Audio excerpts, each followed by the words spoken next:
جہاں آپ کو اپنی روح ملے گی، اپنی غذا ملے گی۔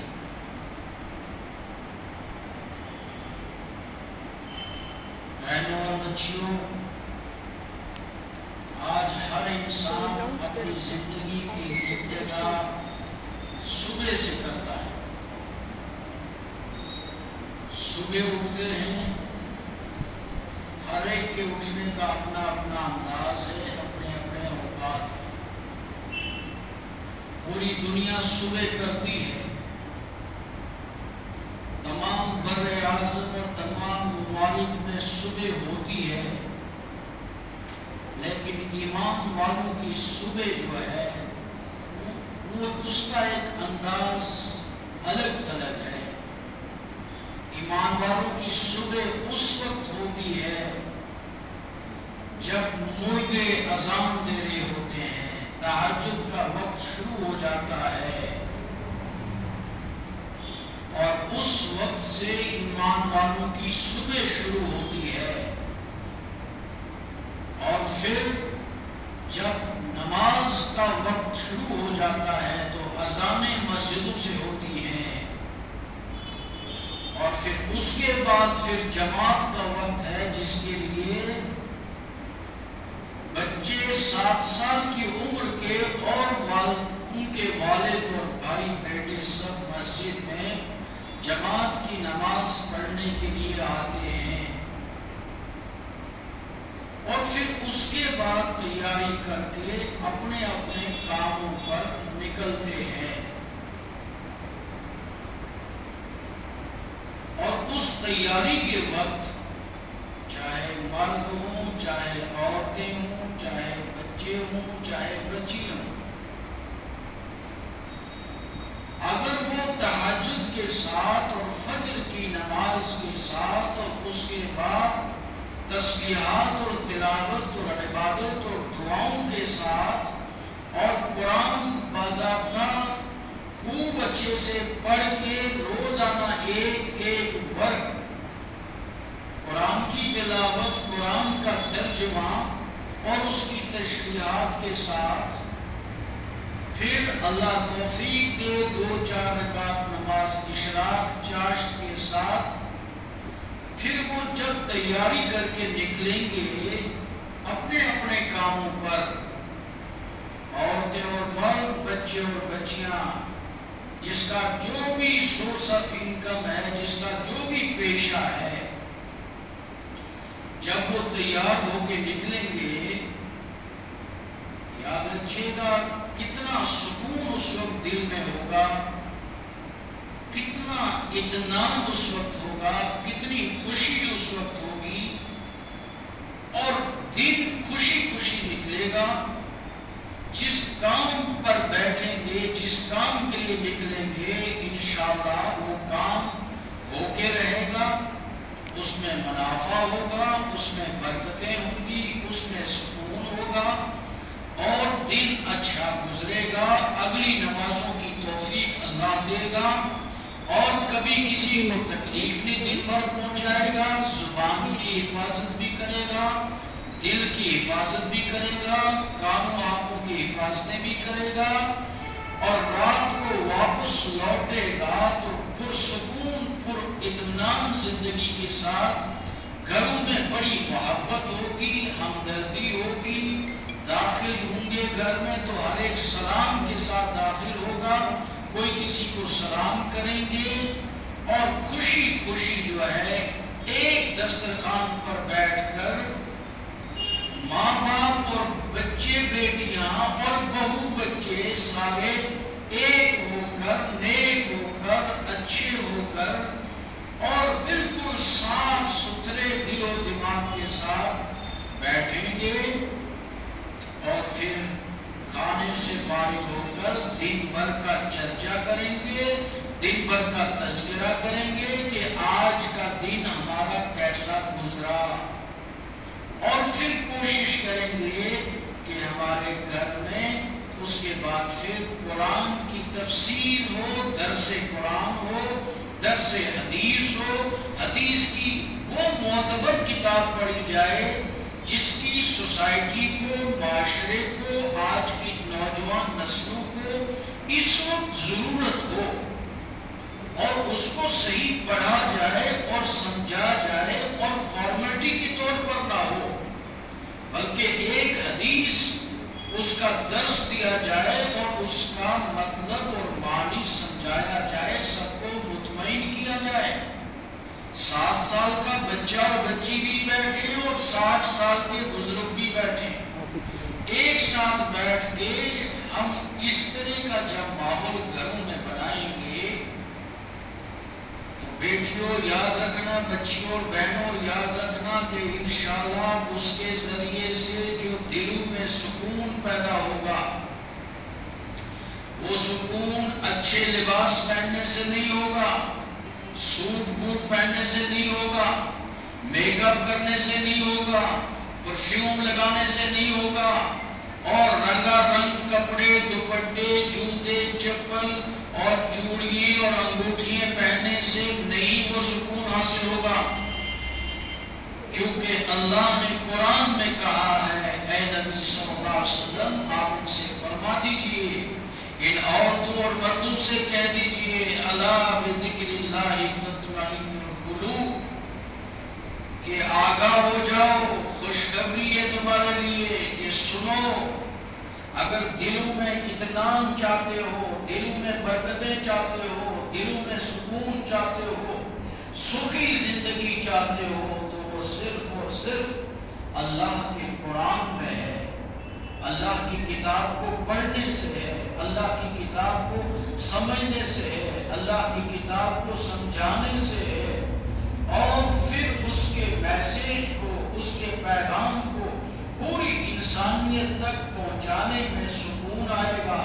جتنا کہیں گے، جتنا بولیں گے، انشاءاللہ اس کے اثرات دلوں پر پڑیں گے اور دل کی دنیا بدلتی چلی جائے گی، اور روز بروز اس دل کو اتنی اچھی غذا ملے گی، اتنی اچھی ڈائٹ ملے گی، اتنی اچھی خوراک ملے گی کہ انسان کھانا پانی بھول جائے گا، وہ کوشش کرے گا کہ قرآن اچھے سے پڑھوں، اس طرح قرآن پڑھوں جس طرح نازل ہوا ہے، اس طرح قرآن پڑھوں جس طرح جناب محمد رسول اللہ صلی اللہ علیہ وسلم نے پڑھ دکھایا ہے، اس طرح قرآن پڑھوں جس طرح اللہ کے نبی کے گھر میں ازواج مطہرات قرآن پڑھتی تھی، صحابہ کے گھروں میں قرآن پڑھا جاتا تھا، صحابیات قرآن پڑھتی تھی، صحابیات جس طرح صبح اور شام کرتی تھی، جو ان کی سوچ تھی، جذبات تھے، فکر تھی، جو ان کے گھروں میں ہوتا تھا، پھر اس طرح کی زندگی گزارنے کی وہ کوشش کریں گی، اور وہیں سے ایک ایسا معاشرہ تیار ہوگا، ایک ایسا مہذب معاشرہ، ایک ایسا سوائز معاشرہ جو کبھی کسی کو نقصان نہیں پہنچائے گا، وہ اپنے پڑوسیوں کو، اپنے بڑوں کو، اپنے چھوٹوں کو، چاہے وہ پڑوسی غیر مسلم ہو، ہندو ہو، سکھ ہو، عیسائی ہو، بدھسٹ ہو، کوئی بھی ہو، وہ اس کو نقصان نہیں پہنچائے گا، تکلیف نہیں پہنچائے گا، اس کے اندر خود غرضی نہیں ہوگی، بلکہ وہ جناب محمد رسول اللہ صلی اللہ علیہ وسلم کی تعلیم کو پیش کرے گا کہ اس موقع پر میرے نبی کی تعلیم کیا ہے، اس موقع پر میرے نبی کی تربیت کیا ہے، اس موقع پر میرے نبی کیا کیا کرتے تھے۔ تو بہنوں، آج ہم اللہ کی توفیق سے، اللہ کی مدد سے یہاں جمع ہوئے ہیں۔ اللہ جزائے خیر دے ہمارے علماء کرام کو، ائمہ کرام کو، کہ جو اس دور میں ابھی کوششوں میں لگے ہیں کہ گھر گھر کی ہماری مائیں، بہنیں، بچیاں ایک جگہ جمع ہو کر، ہونا تو یہ چاہیے تھا کہ ہم گھر گھر جا کر ان تک دین کا پیغام پہنچاتے، لیکن یہ ناممکن ہے۔ تو بہتر یہ ہے کہ ان کو ایک جگہ جمع کیا جائے اور جمع کر کے ان کو بتایا جائے کہ ہم سب کو اس مختصر سے زندگی کو چھوڑ کے جانا ہے، یہ چند روزہ زندگی ہے، تھوڑے سے دنوں کی زندگی ہے، کہیں ہم صرف اتنا ہی دھوکے میں نہ رہیں کہ اتنی تسبیح پڑھی تو اتنا ثواب ملے گا، یہ کیا تو اتنا ثواب ملے گا، وہ کریں گے اتنا ثواب ملے گا۔ خالی ثواب حاصل کرنے کے لیے ہی زندگی نہیں ہے۔ زندگی ان حالات میں اپنے آپ کو جھونک کر، اپنے آپ کو لگا کر اس پورے معاشرے کی، پوری سوسائٹی کی خبر گیری کرنے کے لیے اللہ نے یہ زندگی ہمیں دے رکھی ہے کہ ہم لگا دیں جو کچھ اللہ نے ہمیں دے رکھا ہے، جتنی صلاحیت دی ہے، جتنا اثر رسوخ ہے، جتنی قوت طاقت ہے، جتنا چل سکتے ہوں، جتنا خرچ کر سکتے ہوں، لگا دیں اللہ کے واسطے، اس سے پہلے کہ موت آ جائے، مرنے کی گھڑی آ جائے، اور پھر اس وقت ہم بہت کچھ چاہیں گے، بہت کچھ سوچیں گے، لیکن اس وقت موقع نہیں ملے گا۔ تو بچیوں اور بہنوں، سکون زندگی میں، سکون اس سر سے پیر تک کی اس 24 گھنٹے کی زندگی میں حاصل کرنے کا واحد راستہ ہے وہ اللہ کا قرآن ہے، نبی صلی اللہ علیہ وسلم کی تعلیمات ہیں، اور پھر اس کے مطابق صحابہ اور صحابیات نے جو زندگی گزار دکھائی ہے، جو کچھ 24 گھنٹے میں انہوں نے کیا ہے، ان کے یہاں بھی مرنا جینا تھا، ان کے یہاں بھی غمی خوشی تھی، ان کے یہاں بھی شادی بیاہ ہوتے تھے، ان کے یہاں بھی وہ سب کچھ ہوا کرتا تھا جو ایک عام انسان کی زندگی میں ہوتا ہے۔ تو ہم خود اندازہ لگائیں کہ ہماری زندگی کیسی گزر رہی ہیں، ہماری خوشیاں کون سی خوشیاں منانا چاہ رہے ہیں، ہم کون سے ماتم کرنا چاہ رہے ہیں، کون سی شادی اور براتیں منانا چاہ رہے ہیں۔ ہماری شادیوں اور براتوں سے تو شیطان بھی شرما رہا ہے، شیطان بھی 40 قدم دور بھاگ جاتا ہے کہ یہاں تو پہلے ہی شیطانوں کے اڈے پڑے ہوئے ہیں۔ تو خدارا بہنوں، زندگیوں کے اطمینان اور سکون کے لیے اللہ کے حبیب صلی اللہ علیہ وسلم کی سیرت ہمارے سامنے ہے، مسجد نبوی کی زندگی ہمارے سامنے ہے۔ مسجد نبوی سے جو تربیت اللہ کے حبیب نے اس امت کی ہے، اسے پڑھنے کی ضرورت ہے۔ اللہ کے نبی کی سیرت اور کردار کو پڑھنے کی ضرورت ہے۔ بدقسمتی ہمارے یہاں پڑھنے کا مزاج اور رواج ختم ہو گیا۔ ہم نے جو کچھ پڑھنا تھا وہ نہیں پڑھ پائے، اور جو نہیں پڑھنا تھا اسے ہم خوب پڑھ رہے ہیں، جسے پڑھے بغیر شاید اللہ ہمارے دل و دماغ میں سب کچھ ڈال دیتا، لیکن ہم اسی کو پڑھ رہے ہیں، اور جس کو پڑھے بغیر ہماری آنکھیں نہیں کھلتی اس کو ہم نہیں پڑھ پا رہے۔ اللہ نے ایک اچھا موقع دیا، ہم سب جمع ہوئے، ہم اپنے دلوں سے پوچھیں۔ اس وقت ربیع الاول کا مہینہ چل رہا ہے، پوری دنیا میں مسلمان حضور اکرم صلی اللہ علیہ وسلم کی سیرت کو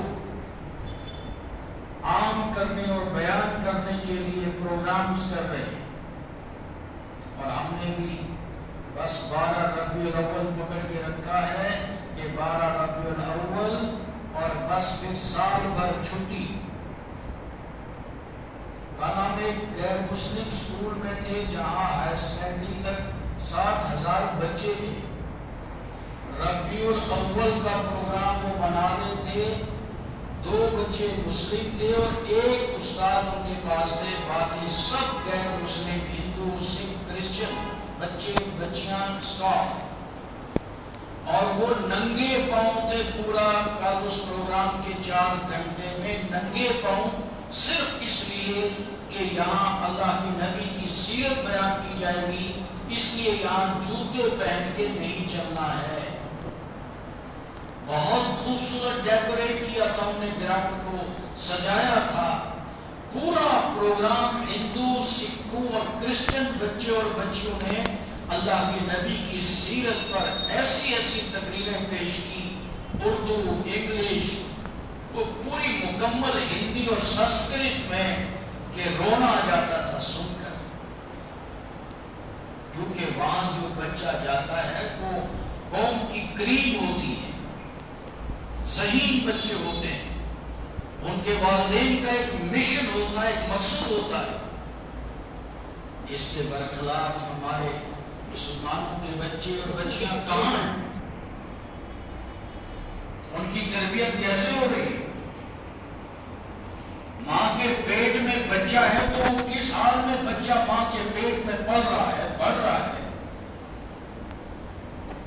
ماں 9 مہینے اس بچے کو کس طرح کی تربیت دینا چاہ رہی ہے؟ پھر یہ پیدا ہوا تو اس پیدا ہونے پر اس بچے کے ساتھ کیا ہو رہا ہے؟ 4 سال کی عمر یا 2.5 سال دودھ پلانے کی عمر سے 4 سال تک اس بچے اور بچی کے ساتھ کیا ہو رہا ہے؟ 7 سال کی عمر تک اس بچے اور بچی کو ہم کیا دے رہے ہیں؟ 10 سال کی عمر تک اس بچے اور بچی کو ماں باپ کیا دے پا رہے ہیں؟ اور پھر 12 اور 14 سال کی عمر میں جب یہ بچے اور بچیاں بگڑ جاتے ہیں، ہاتھوں سے نکل جاتے ہیں، اب یاد آتے ہیں امام صاحب، اب یاد آتے ہیں مولانا صاحب، مفتی صاحب، اب یاد آتی ہے تبلیغ، اب یاد آتے ہیں مدرسے، کہ اب مدرسوں میں کچھ ہو جاتا، اب مدرسے والے کچھ کرتے۔ مدرسے والے کیا کریں گے بہنوں بچیوں؟ مدرسوں میں تو وہ طبقہ آتا ہے جو کہیں نہیں چل پاتا ہے۔ ہم اس مسجد میں بیٹھ کے 26-27 سال کی گواہی دے رہے ہیں کہ ہمارے پاس والدین خود کہتے ہیں کہ 4 بچیاں ہیں، 3 اچھی چلی لیکن ایک کہیں نہیں چلی، پرائیویٹ سکولوں میں بھی، گورنمنٹ سکولوں میں بھی، جب کہیں نہیں چلی تو اب ہم نے سوچا کہ چلو اب مدرسے میں ڈالیں۔ تو مدرسے میں ایسی بچی کو، ایسے بچے کو آ کر مدرسے والے کیا کریں گے؟ وہ کیا منتر پڑھ کے گھول کے اس کو پلائیں گے اور پھر وہ آپ کی ہدایت کا ذریعہ بنے؟ پھر آپ توقع رکھیں کہ مدرسے والے جو کچھ نہیں کر رہے ہیں، مدرسے کے استاد اور بچیاں کچھ نہیں کر رہی ہیں، مدرسے کے لڑکے اور لڑکیاں کچھ نہیں کر رہی ہیں؟ پہلے آپ سوچئے کہ آپ کیا دے رہے ہیں مدرسوں، کیسے بچے دے رہے ہیں، کیسی بچیاں دے رہی ہیں، اور کون سا پیسہ دے رہے ہیں، کون سا مال دے رہے ہیں۔ شادیوں میں 10-10 لاکھ، اور مدرسے اور جمعہ کی نماز کے لیے عورت پھٹا نوٹ اس کے جیب میں ڈال کے اس کو کہتی ہے کہ یہ مسجد میں دے دینا، بالکل پھٹا ہوا نوٹ جو کہیں نہیں چلے گا، وہ جمعہ کے دن مسجد میں بھیجا جاتا ہے۔ اور مدرسوں کے لیے کوئی بیچارہ چندہ مانگنے ہمارے گھر میں آتا ہے، اس کے ساتھ کیا سلوک کیا جاتا ہے، اس کو کتنا حقیر سمجھا جاتا ہے، اس کو کتنا کمزور سمجھا جاتا ہے، اس کو بھیک منگا سمجھا جاتا ہے۔ تو جب ہمارا سلوک ان مدرسوں کے ساتھ یہ ہو اور مٹیریل ہم وہ دے رہے ہوں جو بالکل ڈیڈ ہو، جس کے سیلز ختم ہو، جو بالکل نالائق ترین ہو، جو 0/0 ہو، اس کو ہم دے رہے ہوں مدرسوں کو، اور پھر توقع رکھیں کہ یہ شہر کی ہدایت کا ذریعہ بنیں گے، ہم سب کو دین پہنچائیں گے۔ آپ اپنے بچوں اور بچیوں کو کالجوں، یونیورسٹیوں دور دور لے جانا چاہیں، اور پھر ان کو 1 روپیہ نہ دے کر الٹی ان سے بدگمانی ہے، ان سے بدزبانی ہے، ان پہ تہمت الزامات لگا کر آپ ان سے توقع رکھیں کہ ان کی زبانوں سے نور برسے گا، ان کی زبانوں سے قرآن آئے اترے گا، اور پھر وہ ہمارے دلوں میں بیٹھے گا۔ کیسے ممکن ہو پائے گا؟ اور ایسے بھی ہماری اس آبادی عورتوں کے اندر جو بدگمانی ہے، جو بدزبانی ہے، جس کو قرآن نے بڑی سختی سے منع کیا، بدگمانیوں کے بارے میں، بدزبانیوں کے بارے میں، غیبتوں کے بارے میں، چغلیوں کے بارے میں، تہمت الزامات کے بارے میں، کسی پر انگلی اٹھانے کے بارے میں سخت وعیدیں ہیں۔ جس قرآن میں سور کو حرام کیا گیا ہے، شراب کو حرام کیا گیا ہے، جس قرآن میں زنا کو حرام قرار دیا گیا ہے، اسی قرآن میں غیبت منع کی گئی ہے، چغلی منع کی گئی ہے، کسی پہ تہمت الزام لگانا منع کیا گیا۔ لیکن چونکہ ہم نے جو ہمیں اچھا لگا اسی کو دین سمجھتے ہیں۔ اور یاد رکھیے گا بچیوں، بہنوں، اگر ہم نے مکمل دین کو پڑھنے اور سمجھنے کی اور اپنی نسلوں کو سمجھانے کی کوششیں نہیں کی اور سوکھے روکھے مسلمان بننا چاہا، سستے مسلمان بننا چاہا کہ تھوڑا 3 دن جماعت میں بیٹھ جاؤ، جماعت آئی ہے ان کے ساتھ گشت کر لو، تعلیم ہو رہی ہے بیٹھ جاؤ، اور بیچ میں غلطی سے ان کے ساتھ چل پڑو اور ٹوپی داڑھی رکھ لی اور برقع پہن لیا، تو یہ سستا سودا خدا کو پسند نہیں ہے۔ دلوں سے حسد نہیں کیا، دلوں سے بغض نہیں کیا، دلوں سے نفرتیں نہیں کی، بھائی بھائی کی نفرت، بہن بہن کی نفرت، پڑوسی کی نفرت، بغض اور حسد ہے، اور اوپر سے برقع پہن لیا۔ دل کی گندگی تو وہی پڑی ہے، دل پہ تو بدلاؤ آیا ہی نہیں، دل میں خدا بیٹھا ہی نہیں، دل میں نبی کی محبت نہیں آ پائی، دل میں خدا کا خوف اور ڈر پیدا نہیں ہوا، دل سے اللہ اور اس کے نبی سے محبت نہیں پیدا ہوئی، ذکر نہیں، فکر نہیں، تلاوت نہیں، عبادت نہیں، اور اس دل میں وسعتیں نہیں، سب کے لیے محبتیں نہیں، سب کے لیے دل میں جگہ نہیں، تو یہ دل نہیں ہے، یہ ویران ہے، اجاڑ کوٹری ہے، جس میں سانپ بچھو الزے بیٹھے ہوئے ہیں، جو سارا سال سے ویران پڑی ہوئی ہے۔ تو بھائیوں، ان بیٹیوں اور بچیوں، ہم ان اجتماعات میں اس لیے آئیں کہ ہم اپنے دلوں کو بدلیں، دلوں سے چینجنگ لائیں، دلوں سے سدھار لائیں۔ دل ایک ایسا مرکز ہے، جب دل بدلے گا تو انشاءاللہ جو کچھ دل میں داخل ہوگا وہ زبان پہ جاری ہوگا۔ دل بدلے گا تو کان وہ سب کچھ سننے کے لیے تیار ہو جائیں گے جو کچھ سننے کی صلاحیت اللہ نے ان کانوں کو دے رکھی ہے۔ دل بدلے گا تو آنکھیں وہ سب کچھ دیکھیں گی اللہ کی اس قدرت کو، اور دیکھ کر دل سے فیصلہ کریں گی، سبحان تیری قدرت، اے اللہ تو نے کیسی کائنات بنائی ہے۔ ہم کہیں دھوکے میں نہ رہیں، یہ دنیا کی رنگ و روگن اور دنیا کی یہ روشنی اور چمک اور دمک اور شہر اور بازار اور گاڑیاں اور مارکیٹ اور پیسہ اور پراپرٹی اور دولتیں، یہ عہدے، یہ ڈگریاں، یہ کالج، یہ یونیورسٹی، یہ زمین، یہ جائیداد، یہ ملکیت، یہ سب کچھ کہیں ہمیں دھوکے میں نہ ڈال دیں۔ یہ کسی کی نہیں ہے، کسی کے ساتھ آنے والی نہیں ہے۔ جناب محمد رسول اللہ صلی اللہ علیہ وسلم پر وحی نازل ہوتی ہے، اے نبی، عورتوں اور مردوں سے فرما دیجئے کہ کہیں ایسا نہ ہو، لا تلہکم اموالکم ولا اولادکم عن ذکر اللہ، تمہارا مال، تمہاری اولاد، تمہاری جائیدادیں، تمہاری زندگی، تمہارا دنیا میں رہنا سہنا،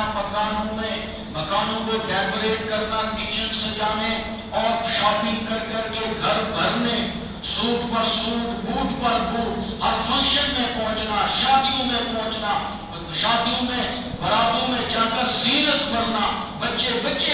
بچی کو بھی ساتھ اٹھانا، اور آج کے بچوں اور بچی کو بھی یہی سبق دینا کہ بیٹا جب بھی شادی ہو تو گھروں کو تالے لگا دینا، گھروں کو اجاڑ بنا دینا، ویران کر دینا، لیکن برات میں جانا ضروری ہے، دعوت میں جانا ضروری ہے۔ جب بھی شادی کرنا بڑے بڑے کارڈ چھپوانا، اور کارڈ کے ساتھ پھر لڈو کا ڈبہ بھی، کارڈ کے ساتھ پھر مٹھائیاں بھی، کارڈ کے ساتھ نہ جانے کیا کیا بھی، اور پھر سب کو بلانا، سب کو جمع کرنا،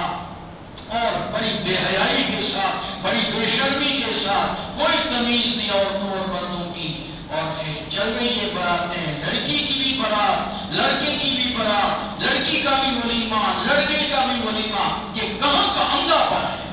یہ کہاں کی جہالت ہے؟ اس سے بڑی جہالت بھی کہیں ہو سکتی ہے؟ نبی کا دشمن اس وقت غیر نہیں ہے، نبی کا دشمن اس وقت بی جے پی نہیں ہے،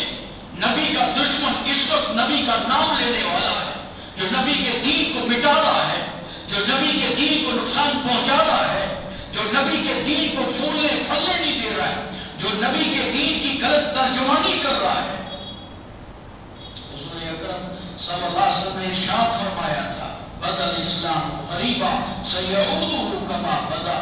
یہ دیکھو، اسلام شروع ہوا تھا، اسلام کی ابتدا ہوئی تھی، چند لوگ تھے، غریب تھے، سیدھے سادے تھے، ان پڑھ تھے، کمزور تھے، ان کے پاس کچھ نہیں تھا، انہوں نے ہی اسلام کو تھاما تھا اور اسلام کی تعلیم کو، اس مشن کو عام کرنے کی کوششیں کی تھی۔ انہی کمزوروں کے ذریعے دین پھیلا تھا، پھولا تھا اور ہم تک پہنچا۔ اور حضور نے فرمایا، یاد رکھنا سیعودہ کما بدا، یاد رکھنا اسلام بالکل انہی ہاتھوں میں محفوظ رہے گا، انہی لوگوں کے ذریعے سے اس بات پھیلے گا جن لوگوں کے ذریعے سے اس کی ابتدا ہوئی تھی۔ شروعات جن قریبوں نے، جو اللہ والوں نے، جن کو اللہ سے اور اس کے نبی سے محبت تھی، ان کے ذریعے پھیلا تھا اور محفوظ بھی انہی گھروں میں، انہی دلوں میں، انہی عورتوں اور مردوں کی زندگی میں رہے گا جنہوں نے اس کی شروعات کی تھی۔ آج ہم خود سوچیں، ہم بچے کی پیدائش کو لے کے چلے، 9 مہینے بچہ پیٹ میں رہا، کیا ہم نے کبھی گھر میں سوچا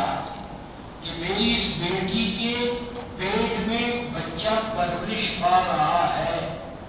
کیا کسی ماں باپ نے اس بچی کی تربیت کی کہ بیٹا تیرے پیٹ میں جو بچہ پرورش پا رہا ہے، 9 مہینے کے بعد وہ دنیا میں آئے گا، اللہ کے نبی کی امت میں اضافہ اس ایک فرد بچے بچی سے ہونا ہے، تو تجھے اس کی تربیت کیسے کرنی ہے؟ کچھ پتہ نہیں ہے۔ سسرال بچی بھیج دی، شادی کروا دی، اس کی تربیت اس کو ایک پیسے کی نہیں کمی کروائی، نہ اس کو دین بتایا، نہ اس کو رات بتایا، نہ اس کو ایمان بتایا، نہ اس کو اسلام بتایا، نہ اس کو جائز بتایا، نہ ناجائز بتایا، نہ حق نہ ناحق بتایا، نہ جنت نہ جہنم، نہ اخلاق نہ کردار، نہ کریکٹر نہ کیریئر، کچھ نہیں اس کو بتایا۔ اور اس کو بس فکر کر دی،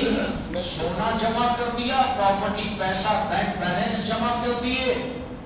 رسم و رواج کی، منگنی پر 100 آدمی بلا لیے، دعوتیں شروع کر دی، اور لمبی چوڑی رشتہ داری برادری کو سب کو پوچھنا ہے، پھر رشتہ کرنا ہے۔ یہ اتنی فارمیلٹیز، اتنی رسم و رواج، اتنی بدعات ہم نے پال رکھی ہیں، اس کو کوئی چھوڑنے کو تیار نہیں ہے۔ بڑے سے بڑے دینی گراموں کا بھی یہی حال ہے، ٹوپی داڑھی پہن لی، برقعے پہن لیے اور رسمیں نہیں چھوڑی، رواج نہیں چھوڑے، تو کیا نبی صلی اللہ علیہ وسلم کی روح کو تکلیف نہیں پہنچے گی کہ ہم اللہ کے نبی کے دین کے ساتھ کھلواڑ کر رہے ہیں، مذاق کر رہے ہیں؟ جلسے تو اصلاح معاشرے کے کریں، جلسے تو فکر آخرت کے کریں، لیکن ایمانیات کا پتہ نہیں، معاملات کا پتہ نہیں، لین دین کا پتہ نہیں، حقوق کا پتہ نہیں، حدود کا پتہ نہیں، بہنوں کے حق کھا رہا ہے، بھائیوں کے حق کھا رہا ہے، پڑوسیوں کے حق کھا رہا ہے، راستے بند کر رہا ہے، اور کسی کا قرض دینا اس کو ادا نہیں کر رہا ہے، تنگ کر رہا ہے، حسد رکھتا ہے، بغض رکھتا ہے، شرارتیں رکھتا ہے، ضد کرتا ہے، جلن رکھتا ہے بھائی کے کاروبار سے، بھائی کے بچی کے اچھی تعلیم یافتہ اور اچھے عہدوں پر جانے سے حسد اور بغض رکھتا ہے، تو یہ کہاں کا دین ہے؟ کہاں کی نماز ہے؟ کہاں کی تسبیح ہے؟ یہ تسبیح ہلاک کرے گی، ایسی نمازیں ہلاک کر دیں گی، اللہ کے یہاں قبول ہی نہیں، اللہ کے یہاں قابل قبول ہی نہیں۔ 24 گھنٹے سجدے میں رہ جا، اگر زبان کنٹرول میں نہیں ہے، دل کنٹرول میں نہیں ہے، دل صاف نہیں ہے، پڑوسیوں کے ساتھ سلوک اچھا نہیں کر رہا ہے، ہر حق والے کو اس کا حق ادا نہیں کر رہا ہے، وراثت والوں کو اس کا میراث میں اس کا حصہ نہیں دے رہا ہے، بیٹی کو میراث نہیں دے رہا ہے، بیٹی کو تیسرا حق اور حصہ نہیں دے رہا ہے، یا دکھا نہیں رہا ہے، چاہے بعد میں بچی معاف کر لے اور نمازیں پڑھیں، زکات دیں، حج کریں، نہ جانے کیا کیا کر لیں، کچھ نہیں اس سے ہونا ہے۔ اللہ کے ہاں سخت پکڑ ہونی ہے کہ بتاؤ تم نے اس کے حقوق ادا کیوں نہیں کیے تھے۔ تو بہنوں، ہم یہاں ایک ایسا بدلاؤ اور ایک ایسی چینجنگ اور ایسی تبدیلی کی فکر لے کے اٹھیں کہ جو ابھی تک ہم نہیں کر پا رہے تھے، ہم اپنے علماء سے، اپنے ائمہ سے اور اپنے گھر والوں کو ان سے جوڑ کر ہم ہر مہینے اس طرح کی دینی مجلسیں کریں جہاں ہم اپنی آخرت، اپنی عاقبت اور اللہ اس کے حبیب صلی اللہ علیہ وسلم کی اس مکمل بتائی ہوئی ہدایات، مکمل بتائی ہوئی تعلیم و تربیت کے مطابق اپنی زندگی گزاریں۔ تو اب بچہ پیٹ میں ہے اور اس کے بعد جب یہ پیدا ہونے تک ماں اپنی زبان سے جو کچھ کہتی رہے گی، کہتی ہے، بولتی رہے گی، اس کا اثر اس پیٹ کے بچے پر پڑتا رہے گا۔ اور ہم خود کو سمجھیں کہ ہمارے گھروں میں کتنے اچھے تذکرے تبصرے ہوتے ہیں، کتنا قرآن پڑھا جاتا ہے، کتنا درس قرآن ہوتا ہے، کتنا درس حدیث ہوتا ہے، کتنی انسانیت کی فکر ہوتی ہے، کتنی غریبوں کی مدد کی بات ہوتی ہے، کتنی بیواؤں کی بات ہوتی ہے، کتنی یتیموں کی بات ہوتی ہے، کتنا کمزور معذور لاعلاج لوگوں کے لیے ہم گھروں میں تذکرہ کرتے ہیں، کتنے وہ ہیں جو بیچارے ہمارے پڑوس رشتہ دار میں پہلے سے سو چکے ہیں، آدھا بدن ان کا بالکل لٹک چکا ہے، وہ چل بھی نہیں سکتے بیچارے، کتنے ہارٹ پیشنٹ ہیں، کتنے کینسر پیشنٹ ہیں، کتنے استھما اور شوگر سے جو ہے بیچارے بالکل نگہان ہیں ان کی زندگی، ان کے پاس دوائی کے لیے بھی پیسہ نہیں، اور ہم خوشیاں منائیں، ہم براتیں اڑائیں بڑی بڑی، ہم دعوتیں کریں بڑی بڑی، شادی ہالوں میں جا کے خوب لمبے لمبے کھانے تقسیم کرائیں اور یہ دکھائیں کہ فلاں نے اتنی بڑی شادی کی تھی۔ ہم کار چھپوائیں، اب تو ریٹائرمنٹ کے بھی کار چھپ رہے ہیں، کہاں پہنچ گئے، کہاں چلے گئے؟ اب اس بچی کے پیٹ میں یہ بچہ اور بچی پرورش پا رہا ہے، یہ نہ اس کو وضو کا پتہ، نہ اس کو نماز کا پتہ، نہ اس کو حیا کا پتہ، نہ اس کو شرم، نہ اس کو غیرت، نہ اس کو بڑا نہ چھوٹا، نہ ادب نہ احترام، کچھ پتہ نہیں، چونکہ والدین نے تربیت کی تھی۔ اب یہی بچہ پیدا ہو گیا، پیدا ہونے کا بھی ایک فیشن ہے کہ پیدا ہونا ہی ہسپتالوں میں ہے، پہلے سے طے کیا ہے پوری سوسائٹی نے کہ پیدا ہونا ہی ہسپتالوں میں ہے، گھروں میں پیدا ہونا ہی نہیں۔ اور پھر ہسپتال میں پیدا ہونا ہے تو ڈاکٹروں نے بھی ایک فیشن بنایا ہے کہ پیدا ہونا ہی آپریشن سے ہے،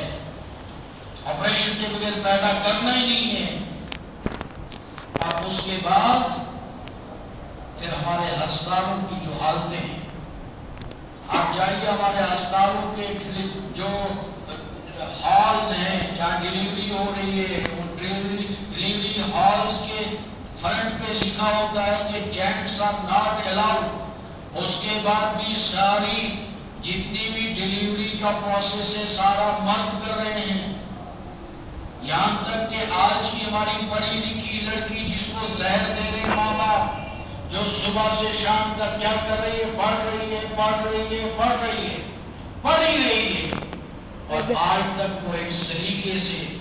ایک ڈاکٹر اس اودھمپور ڈسٹرکٹ کو ایسی نہیں ملی جو باعزت طریقے سے ہماری سوسائٹی کے اس اودھمپور کے ہندو مسلم سکھ عیسائی کی ایک کسی بیٹی کو مسلمان بچی باعزت طریقے سے ڈیلیوری نہیں کروا سکتی ہے، ڈیلیوری چھوڑیے اسٹچ نہیں کروا سکتی ہے، آپریشن چھوٹا ہوا اس کے بعد وہ ٹانکا نہیں لگوا سکتی، وہ بھی مرد لگوا رہا ہے. کتنی بے غیرتی اور شرم کی بات ہے. اور ہم کہہ رہے ہیں بچی ہماری پڑھ رہی ہے، اب ہم نے ساری نسیں بنوا دی،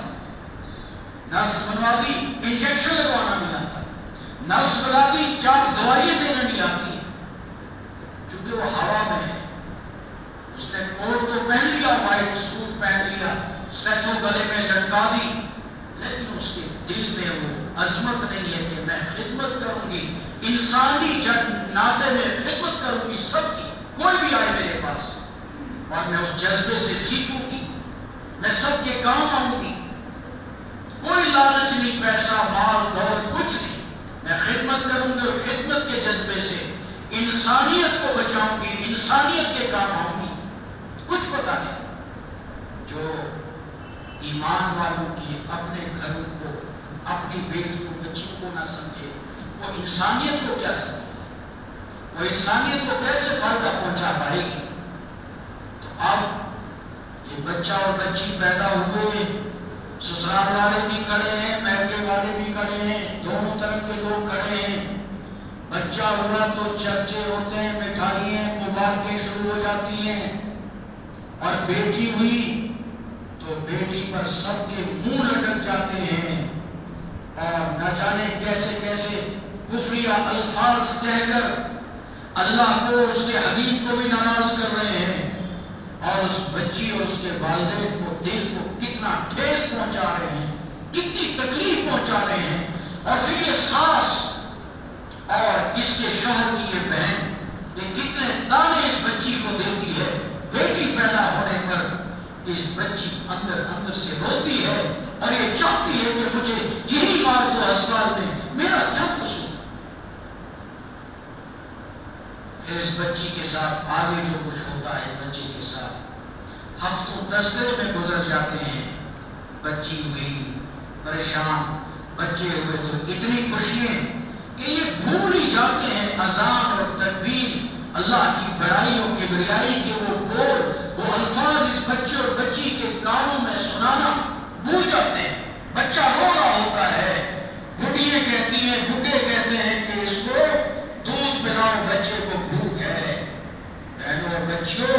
وہ بچہ اور بچی اس لیے نہیں رو رہا ہے کہ اس کو بھوک لگی ہے، وہ اس لیے رو رہا ہے کہ وہ چاہ رہا ہے کہ مجھے میرے اللہ کی بڑائی اور کبریائی کے بول اور الفاظ مجھے سناؤ، مجھے بتاؤ میرا اللہ کتنا بڑا ہے، مجھے بتاؤ میرا اللہ کون ہے، مجھے بتاؤ کامیابی والی زندگی کون ہے، مجھے بتاؤ میرے نبی کون ہے، میرے نبی کا تذکرہ میرے کانوں تک پہنچاؤ اور میرے دل میں میرے اللہ اور میرے نبی کی محبت بساؤ، رچاؤ، بٹھاؤ. لیکن ہمیں کچھ پتہ نہیں ہوتا. ہفتے بعد فون آتے ہیں کہ حضرت 8 دن ہو گئے ہیں، بچہ اسپتال میں ہے، اذان نہیں دی ہے، آپ فون پہ اذان دے. ہمارے بچے اور بچیاں، والدین، بھائی، بیٹے اذان تک دینا نہیں جانتے، تکبیر بولنا نہیں آتا. اور باقی آج کل دیکھ لو کیا کیا نہیں آ رہا ہے. آج سیشن چل رہا ہے الیکشن کا سیشن چل رہا ہے، ہزاروں کی بھیڑ جمع ہے، پورا دن گدھوں کی طرح بیٹھے رہیں گے. لیکن اللہ اور اس کے نبی کی دین کی باتوں کو سننے کے لیے 1 گھنٹہ بھی ہمارے پاس وقت نہیں ہے. جلسوں کے لیے نعرے بازی ہیں اور زندہ باد اور مردہ باد کے نعرے لگانے کے لیے جوان ہمارا اچھل رہا ہے، دشمنی موڑ لے رہا ہے، بھائی کا دشمن، پڑوسی کا دشمن، ہندو مسلمان دشمنی آپس میں ہو رہی ہے. جبکہ الیکشن تو بہنوں، الیکشن تو زمین کی آواز تھی، الیکشن تو شہادت کی انگلی کی گواہی تھی، الیکشن تو میرے پاس ووٹ کی ایک امانت تھی. اللہ نے مجھے یہ حق دے رکھا تھا کہ اس انگلی کے ذریعے تم اپنے ضمیر کی آواز دو، اپنے ایمان کی گواہی دو کہ ہاں یہ امانت دار ہے، یہ دیانت دار ہے، یہ سب کو فائدہ پہنچائے گا، یہ سب کا بھلا کرے گا، یہ غریبوں کے، بیواؤں کے، یتیموں کے کام آئے گا، بھلے سے وہ ہندو ہو، مسلمان ہو، سکھ ہو، عیسائی ہو.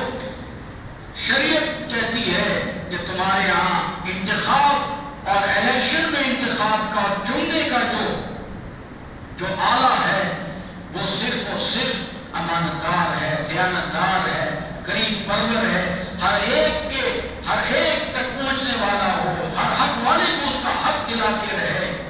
اس کا حق ہے الیکشن۔ تو ہم نے اپنے ان اولادوں کو، بچوں کو تباہ برباد کر کے پھر اس حال میں یہاں تک پہنچایا کہ ان کے کانوں میں بھی آواز نہیں پہنچائی اللہ اور اس کے نبی کی۔ پھر دودھ پلانا شروع کیا اس بیٹی نے، تو اس کو پتہ ہی نہیں کہ میں بچے کو صرف دودھ نہیں پلا رہی ہوں، بلکہ میرے دودھ کے ذریعے سے میری پوری سوچ، میری فکر، میری جذبات، میری خواہشات، میرے دل کی تمنائیں، میری دھڑکن، میرا کردار، میرا وقار، میری حیا، میری بادامنی، میری بے حیائی، میری بدنامی اور نہ جانے کیا کیا، یہ سارا اس دودھ کے ذریعے اس بچے اور بچی کے ذہن و دماغ میں منتقل ہو رہا ہے۔ نہ وضو کا پتہ، نہ نماز کا پتہ، نہ حیا، نہ غیرت، نہ احساس، کچھ پتہ نہیں، نہ شوہر کا پتہ، نہ شوہر کو بیوی کے حقوق کا پتہ، نہ بیوی کو شوہر کے حقوق کا پتہ۔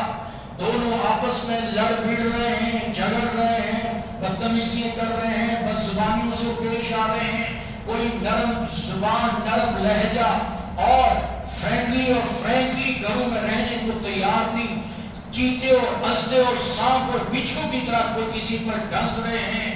جھگڑے ہو رہے ہیں، روز رات کو جھگڑا ہے، واپس پہنچے میاں اور جھگڑا ہے، نکلے تو جھگڑا ہے، ہر وقت جھگڑے میں، ٹینشن میں، یہ بچی بھی اور یہ بچہ بھی، دونوں کی زندگیاں ویسی کی ایسی ہو گئی ہیں، بری حالت میں ہیں، اور پھر یہ پوری زندگی اس بچے کی زندگی کو بھی نرک بنا دیتے ہیں، جہنم بنا دیتے ہیں، اور دودھ پینے کا 2.5 سال کا عرصہ بھی اس کا ضائع کر دیا۔ 4 سال کی عمر تھی کہ اس بچے اور بچی کو یہ ماں اور باپ پکڑ کے مکتب لے جاتے، امام صاحب کے حوالے کرتے، مسجد انتظامیہ اس کا انتظام کرتی کہ مسجد کے ساتھ ایک خوبصورت ڈیکوریٹ ہال ہو جہاں ان 4 سال کے بچوں کی تربیت ہو، ان کو قرآن بتایا جائے، نبی بتائے جائے، نبی کی تعلیم بتائی جائے، عورتیں آئیں، مرد آئیں، جوان آئیں، تاجر آئیں، ملازم آئیں، اسٹوڈنٹس آئیں، ہر طرح کا طبقہ آئے اور ان کی کلاسز لگیں اور سب اپنا سبق صبح اور شام سیکھ کے جائیں، اور پھر وہ جہاں جائیں گے انشاءاللہ کامیاب انسان ہوں گے۔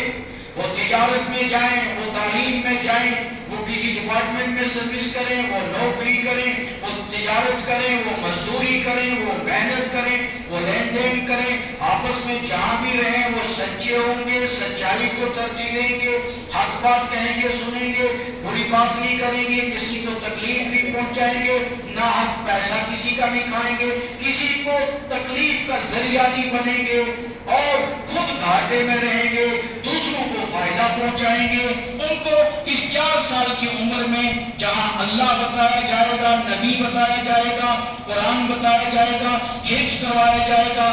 پڑھا ان کو حفظ ہو جائے گا چھوٹی سی عمر میں، وہ ایمانیات کو، اخلاقیات کو اور معاملات کو، معاشرت کو، تہذیب کو، گھروں سے آنے اور جانے، نکلنے اور اس سارے معاملے میں وہ باضابطہ اپنے اولاد کی عزت بنیں گی، اپنے ماں باپ کی عزت بنیں گی، اپنے خاندان کی عزت بنیں گے، اپنے محلے کی شان بنیں گے، بستی برادری کی شان بنیں گے۔ وہ آئمہ کے ادب و احترام، علماء اور آئمہ سے محبتیں کرنے والے ہوں گے، ان کی قدر کریں گے، ان کی خدمت کریں گے، سردی گرمی میں ان کی خدمت کریں گے، ہر موقع پر ان سے محبت کا اظہار کریں گے، ان کا تعاون کریں گے، ان کی پرابلمس کو سمجھیں گے، ان کی ضروریات کو سمجھیں گے، ان کو اپنا رہبر مانیں گے، ان کو اپنا گائیڈ مانیں گے، اور انہی کی سرپرستی میں رہ کر وہ اپنی پوری زندگی گزاریں گے۔ تو 4 سال کی عمر تک بھی ہم نے اپنی اولاد کے ساتھ کھلواڑ کیا،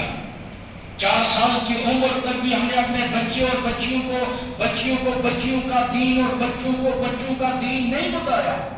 یہاں تک کہ یہ 7 سال کے ہو گئے، 7 سال میں باپ نے انگلی پکڑ کے بچے کو مسجد میں نہیں لایا.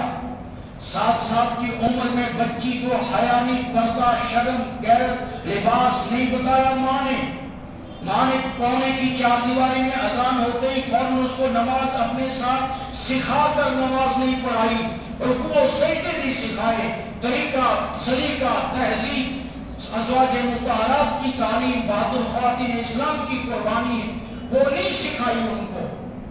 تو پھر یہی بچی 7 سال سے 10 سال کی عمر میں یہ بچہ اور بچی جائیں گے. نہ مسجد اس کو دکھائی باپ نے، نہ گھر کی 4 دیواری کے اندر اس بچی کی تربیت ہوئی. اب یہ 10 سال کی عمر میں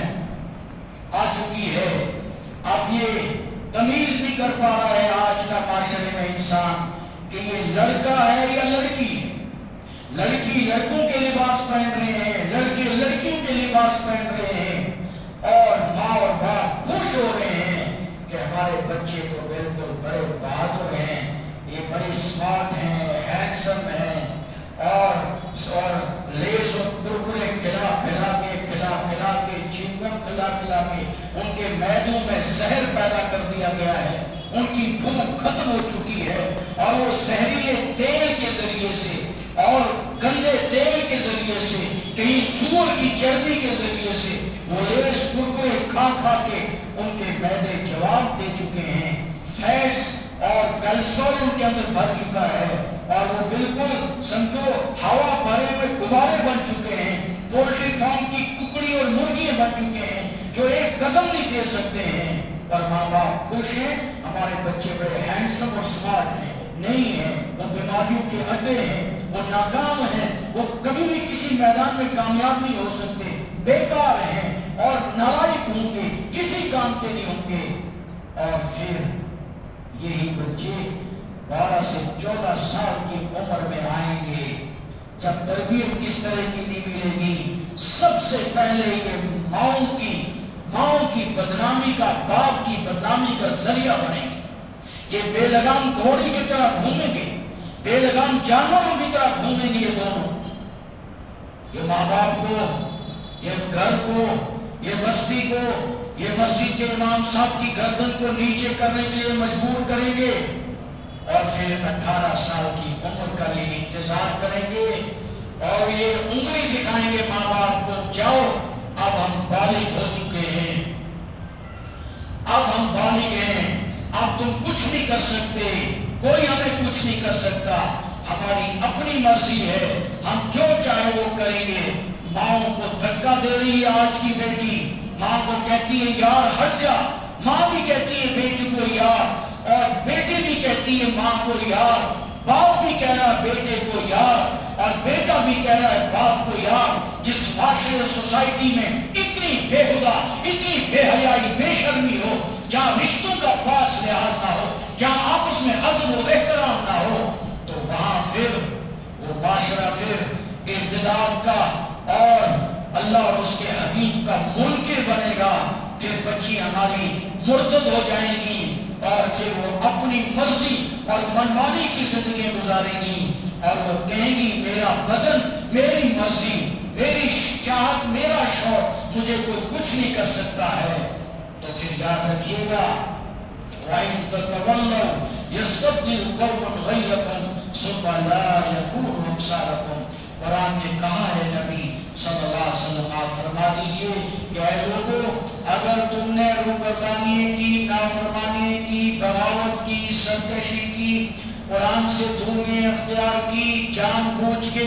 تم دوسروں پر انگلیاں اٹھاتے رہے، اعتراضات کرتے رہے، شکوے کرتے رہے، خود تم نے اپنی فکر نہیں کی، خود تم نے اللہ سے اپنا رابطہ مضبوط نہیں کیا، خود راتوں کی تنہائی میں خدا کے سامنے رزار و قطار نہیں روئے، اللہ کو شکوے شکایتیں نہیں کی، اللہ سے راتوں کو رو کے اگر تم نے حالات کو درست کرنے کی کوششیں نہیں کی، تو قرآن کہتا ہے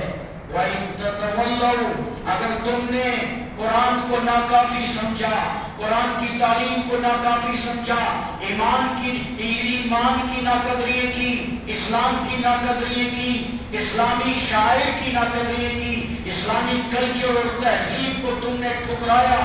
اور آئمہ کی ناقدری کی، مسجدوں کی ناقدری کی، مدرسوں کی ناقدری کی، علماء اور آئمہ پر تم نے انگلی اور اعتراضات اٹھانے شروع کر دیے، تو یاد رکھنا قرآن کہتا ہے یستبدل قوما غیرکم، اللہ تمہیں بخار پھینکے گا، اللہ تمہیں تباہ برباد کر دے گا، اللہ تمہیں ضائع کر دے گا، اور پھر تمہارا کہیں وجود بھی نہیں ہوگا۔ آج دیکھو میری بہنوں، آج ہماری کالجوں کی، یونیورسٹیوں کی اعلیٰ تعلیم جس کو کہتے ہیں ہم لوگ، اس اعلیٰ تعلیم حاصل کرنے والی کی بیٹی کو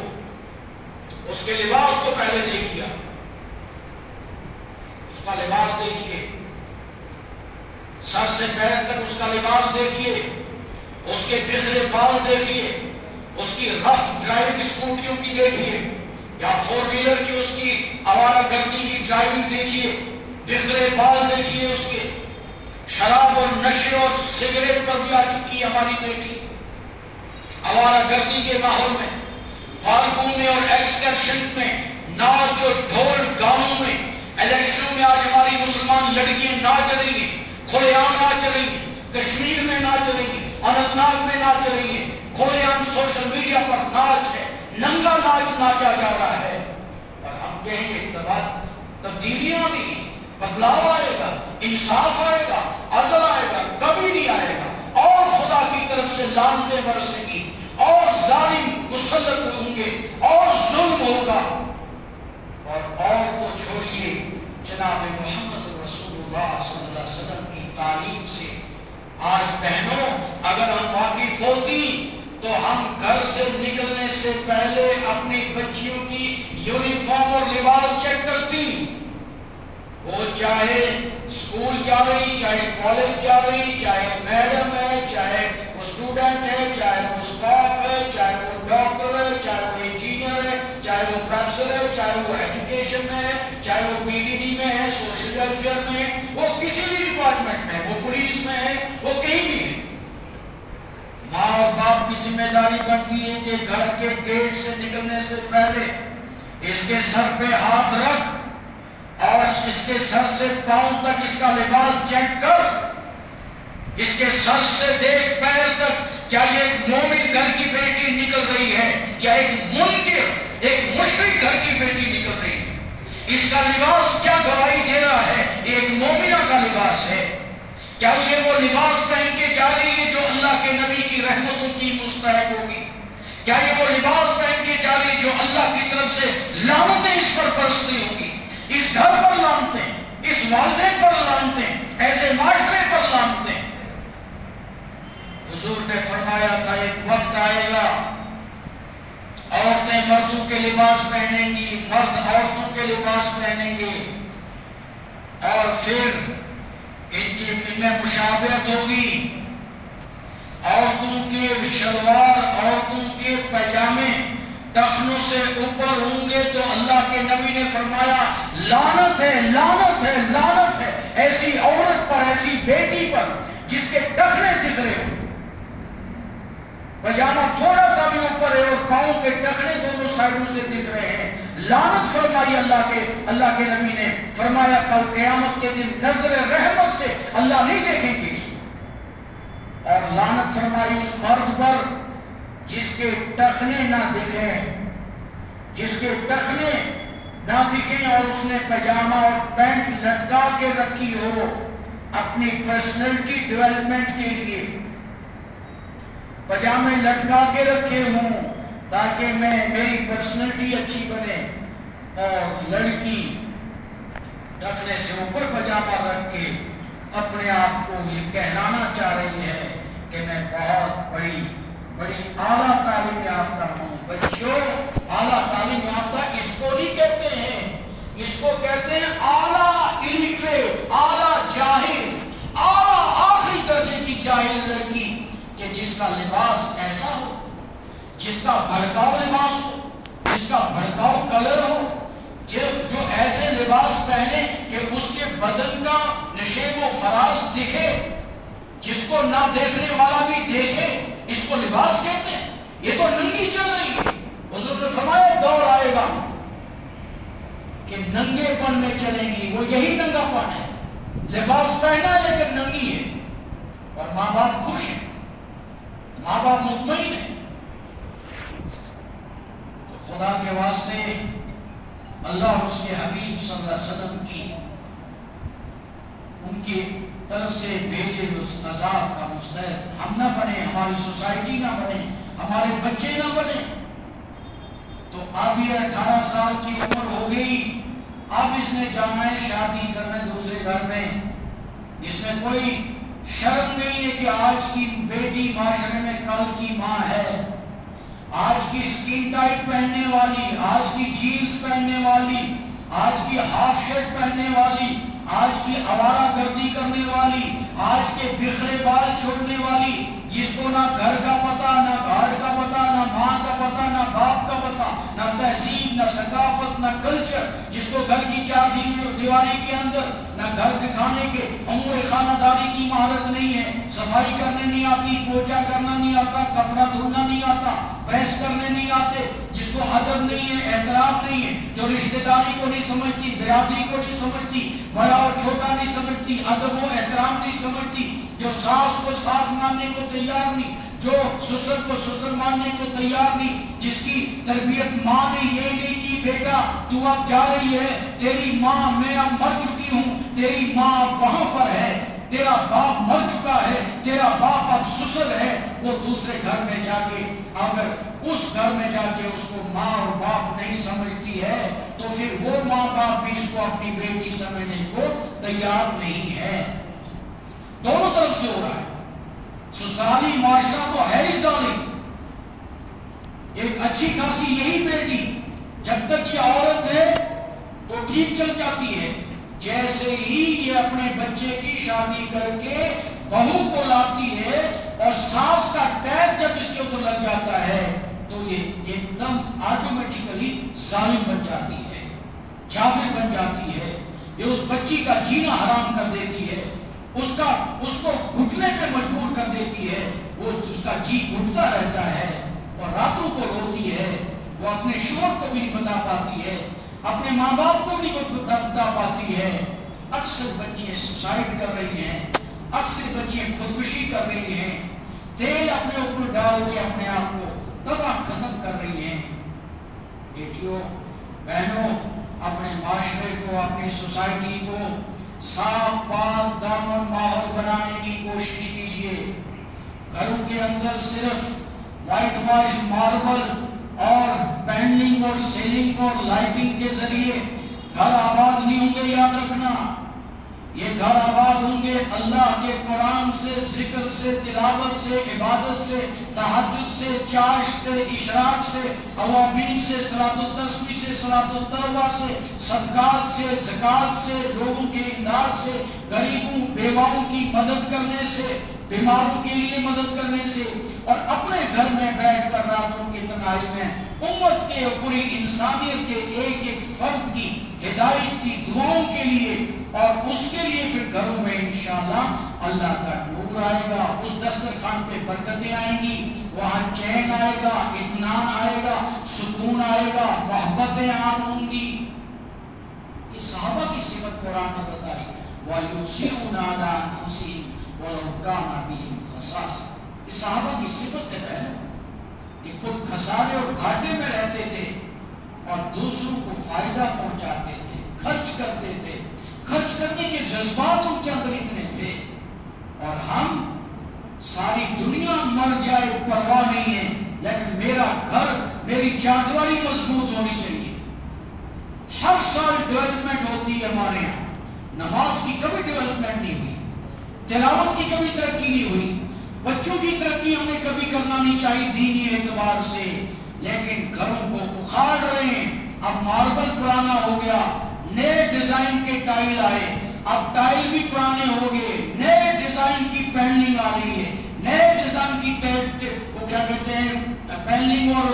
دوسری چیزیں آ رہی ہیں، لائٹنگ ایک سے ایک آ رہی ہیں، اب باتھ روم توڑے جا رہے ہیں، اب نئے ڈیکوریٹ ہو رہے ہیں، باتھ روم کچن ڈیکوریٹ ہو رہے ہیں، چاردیواری اور گیٹ بدلے جا رہے ہیں، لیکن دین وہی پرانا سڑا گلا آدھا ادھورا سنا سنایا دین ہے وہی چل رہا ہے. ہماری تو دعاؤں میں بھی کبھی تبدیلی نہیں آئی. ہم نے تو دعا بھی نہیں کبھی سیکھی کہ دعا کیسے مانگی جاتی ہے. گھروں میں اور باہر کیسے مانگے اپنی مشکلات